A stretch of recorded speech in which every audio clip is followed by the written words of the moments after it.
वो एक लम्हा था जिसमें मेरी पूरी जिंदगी बदल गई।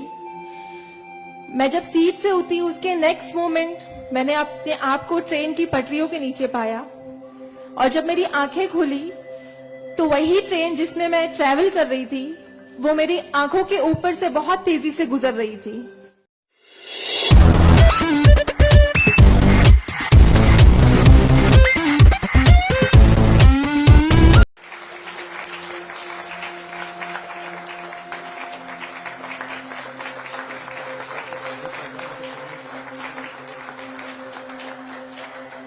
मैं डॉक्टर शेख से रिक्वेस्ट करूंगा कि कृपया हमें अपने बारे में थोड़ा बताएं और अपने विचार रखें।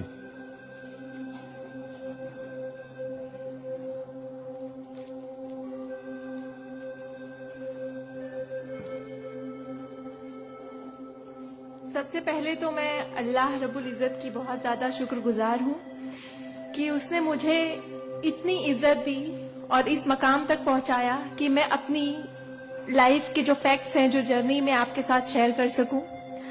मैं बहुत ज्यादा शुक्रगुजार हूं भारत विकास परिषद की प्रेसिडेंट सुनील शाह की, और उससे ज्यादा शुक्रगुजार हूं यहाँ पे हमारे प्यारे डॉक्टर अनिल मुरारका सर की, जिनके सपोर्ट की वजह से हम बहुत सारी जगह पे जाते हैं और लोगों को मोटिवेट करते हैं। और जितना डॉक्टर अनिल मुरारका सर एक डिसेबिलिटी को लेकर जितना कंसर्न्ड है उतना मैंने किसी को नहीं देखा, तो I really thankful for him for that. 2008 मैंने अपना 10th क्लियर किया था। मैंने टॉप किया था पूरे जोगेश्वरी में विथ 92.15% लेकर, और मेरा ख्वाब था कि मैं डॉक्टर बनूं और लोगों को सर्व करूं। मैं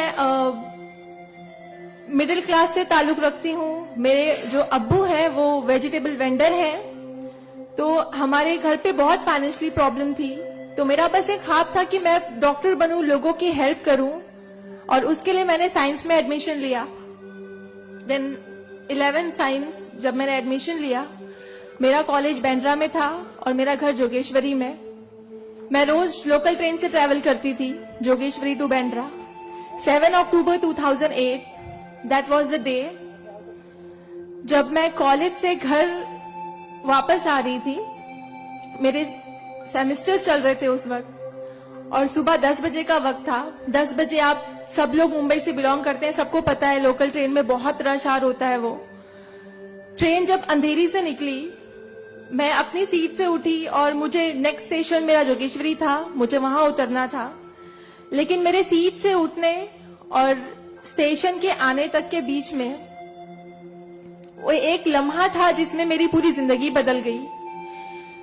मैं जब सीट से उठी उसके नेक्स्ट मोमेंट मैंने अपने आप को ट्रेन की पटरियों के नीचे पाया, और जब मेरी आंखें खुली तो वही ट्रेन जिसमें मैं ट्रैवल कर रही थी वो मेरी आंखों के ऊपर से बहुत तेजी से गुजर रही थी।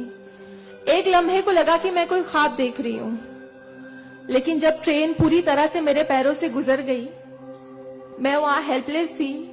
और जब बहुत दूर जाके किसी ने चेन रोकी, वो ट्रेन रुकी, और उस ट्रेन को रुकता हुआ देखकर मुझे एहसास हुआ कि मैं कोई ख्वाब नहीं देख रही हूं, मैं सच में ट्रेन से गिर चुकी हूं, और मैंने अपनी दोनों टांगे उस ट्रेन के पहियों के नीचे आ गई है जिसमें मैं ट्रैवल कर रही हूँ। वो पूरी 12 डब्बे की ट्रेन मेरे पहियों से गुजर गई, किसी ने चेन रोकने की हिम्मत नहीं की। और मैं जब वहां गिरी तो लोगों ने मुझे देखा, और 10-15 मिनट बाद काफी लोग आए, मेरे आसपास खड़े हो गए। मेरे पास सेलफोन नहीं था। मैंने अपनी बैग से उस वक्त डायरी निकाली, मैंने लोगों को फरियाद की, बहुत रिक्वेस्ट की, बहुत रोया वहां पर कि मेरे घर पे एक फोन कॉल करके बता दो कि मैं यहाँ पे हेल्पलेस पड़ी हूँ विथ हेवी ब्लीडिंग, मेरे बचने की कोई चांस नहीं है। एटलीस्ट मेरे घर वालों को पता होना चाहिए कि मैं यहाँ पे इस हालत में हूँ, मुझे लावारिस लाश बन के नहीं मरना है।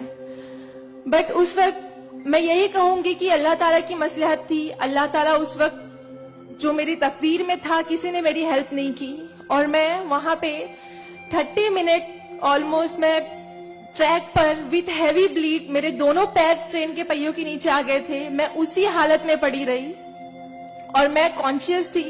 मैं बस लोगों के सामने रो रही थी कि मुझे कोई पानी पिला दो, कोई घर वालों को कॉल कर दो, लेकिन किसी ने हेल्प नहीं की। And after 30 minute I got railway help. Then मुझे गवर्नमेंट हॉस्पिटल लेकर जाते हैं, वहां पर भी कुछ ओटी स्ट्राइक होता है, मुझे फौरी ट्रीटमेंट नहीं मिलता है।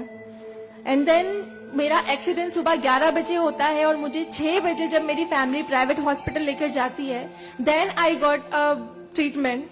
एंड उसके बाद 16 साल की थी मैं जब मेरे साथ ये एक्सीडेंट हुआ। आप समझ सकते हैं 16 साल की उम्र में 1 मिनट में मेरे 2 पैर कट गए थे, मैं डिसेबल हो गई थी, मैं हेल्पलेस हो गई थी, मैं खुद से उठ नहीं पा रही थी, ना बैठ पा रही थी, ना एक तरफ से दूसरी जगह मूव हो पा रही थी। मैं मेंटली डिसेबल हो गई थी, फिजिकली डिसेबल हो गई थी और फाइनेंशियली कंडीशन भी काफी वीक थी। वो सारी चीजें मेरे दिमाग में चल रही थी और जब लोग मुझे देखने आते थे तो कुछ लोग हमदर्दी में नेगेटिव कमेंट्स भी करते थे कि 16 साल की बच्ची है, 2 पैर खो दिए हैं, सारी जिंदगी माँ बाप के ऊपर बोझ रहेगी, ये जिंदा क्यों है, इससे अच्छा ये मर जाती। ये सारी बातें लोग आके जब मेरे सामने करते तो मेरे जहन में वो सारी बातें चलती कि सीरियसली मुझे अल्लाह ने जिंदा क्यों रखा, जब मुझसे दोनों पैर ही लेने थे 16 साल की उम्र में, मैं खुद से मूव नहीं कर सकती हूँ। मेरी मम्मी को इतना सब कुछ झेलना पड़ रहा है। जिस उम्र में मुझे अम्मी की हेल्प करनी चाहिए, उस उम्र में वापस से मम्मी मुझे गोद में उठाकर लेकर जा रही है, वापस से मेरी खिदमतें कर रही हैं। तो मेरी जिंदगी का मकसद क्या है?